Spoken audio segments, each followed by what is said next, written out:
Then he said to his disciples, "The harvest is plentiful, but the laborers are few." That's Matthew 9, verse 37. This verse speaks to the need for people who are willing to serve God in a world that is broken. Christians can't just claim to be Christians without living in the purpose of God.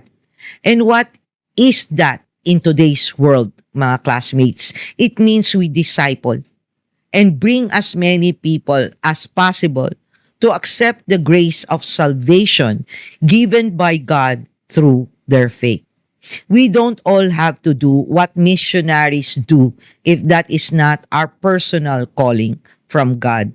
But we can be disciples by living in God's ways and being a model that others can aspire to emulate, or by simply sharing our experience of transformation or a Bible verse in a conversation. There are many ways to disciple, mga classmates. In fact, by just clicking the like button, subscribing to this channel, and sharing this video so we can beat the YT algorithm that now censors this kind of content is already a step for you to help, because more and more people will be encouraged to read their Bible or use this as a tool for them to start.